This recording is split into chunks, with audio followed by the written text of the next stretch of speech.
Hello mga katakers, super gutom ang inyong takiring kasi 12 hours akong nagtrabaho. Gutom na gutom, kaya ito muna ang ating kainin mga katakers. Spam. O, di ba? So, kay init naman ang mantika, prituhon na natin. Ay!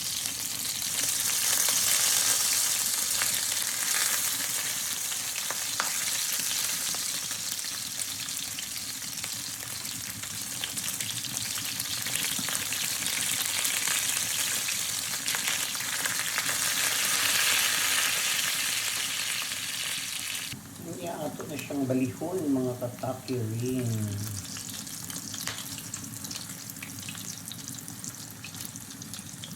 Yan, nabali na natin lahat mga katakers. Murag daghan rag mantika mga katakers, pero tsukehes kay olive oil akong gigamit. Ibutang na natin ang itlog. Timplado na yung itlog natin mga katakers. O nabaliktad na natin mga katakers. Konting kending na lang. Magpakaon na ta mga katakers. So yan, luto na mga katakers. Magpakaon na ta. Kan namin ninyo papa. Bon appetit!